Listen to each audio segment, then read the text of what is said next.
We back with full auto moderator A. He's back, and honestly, really soon. I didn't expect moderator A so quickly. The minimum score to get to is 12K, and we will do our best to reach that. I have a budget team and then an invested team for this. My budget team will consist of farmable units and the units that new players are able to get through the selector. So let's go ahead and check them out. Alright, so we're starting off with Alex and Legion. Now you can replace Alex with Casey and this will still work. Both are viable options. You can also lead Alex if you're having issues with survivability at the start, but Alex honestly shouldn't have any problems on this boss living, even with some minus HP mods. Rest of your team I can't say for certain, but you can always definitely give it a try.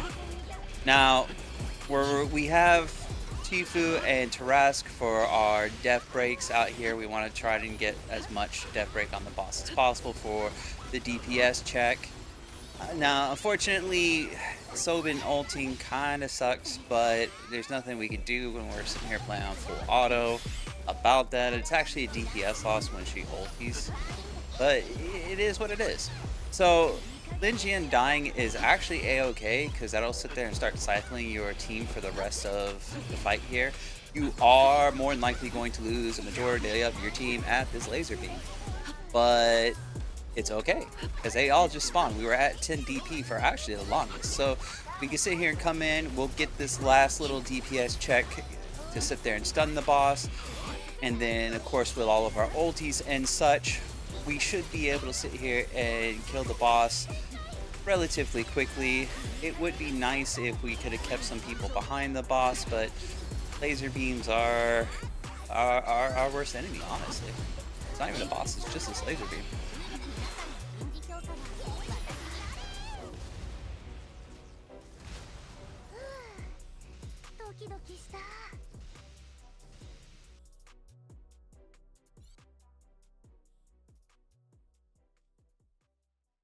And of course, we have Kin Sobin at the top here, which is what we want.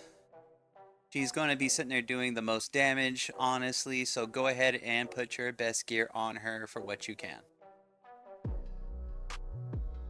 For the budget team's gear, we're running Alex on standard tank, whatever you can give her for ground res. I have a broken set here, but HP will probably work the best.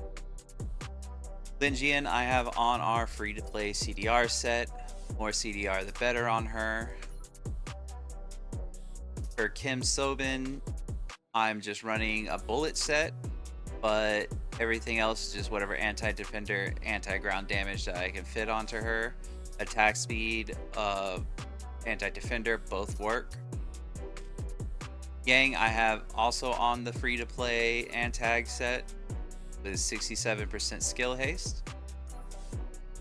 Admin rifle I have whatever I can fit for ground damage and anti-defender damage. Of course attack or anti-defender sets A speed will also work. Sky I have absolutely nothing on.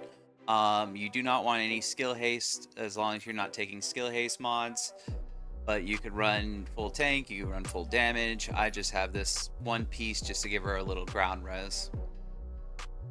Tifu I have on full damage. It doesn't really need any range or, well, ground res or range res as long as we're not changing the mods.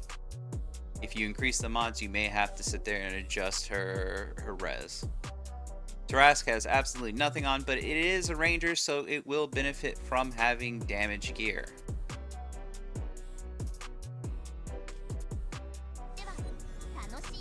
So since we didn't take the enhanced mod for this, or the special enhancement plan, we can actually just solo tank this with Lin Jian.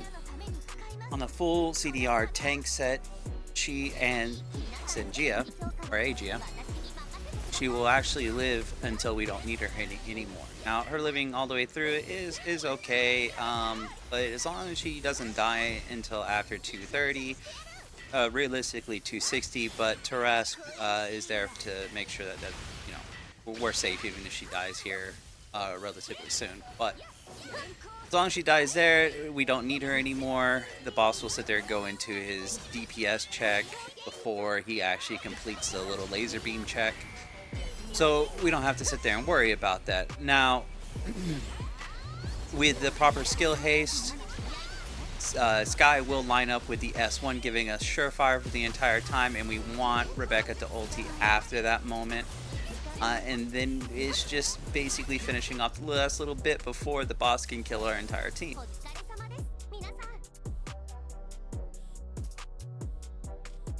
For this team, we have Rebecca is going to be number 1, as we'll see here in a moment.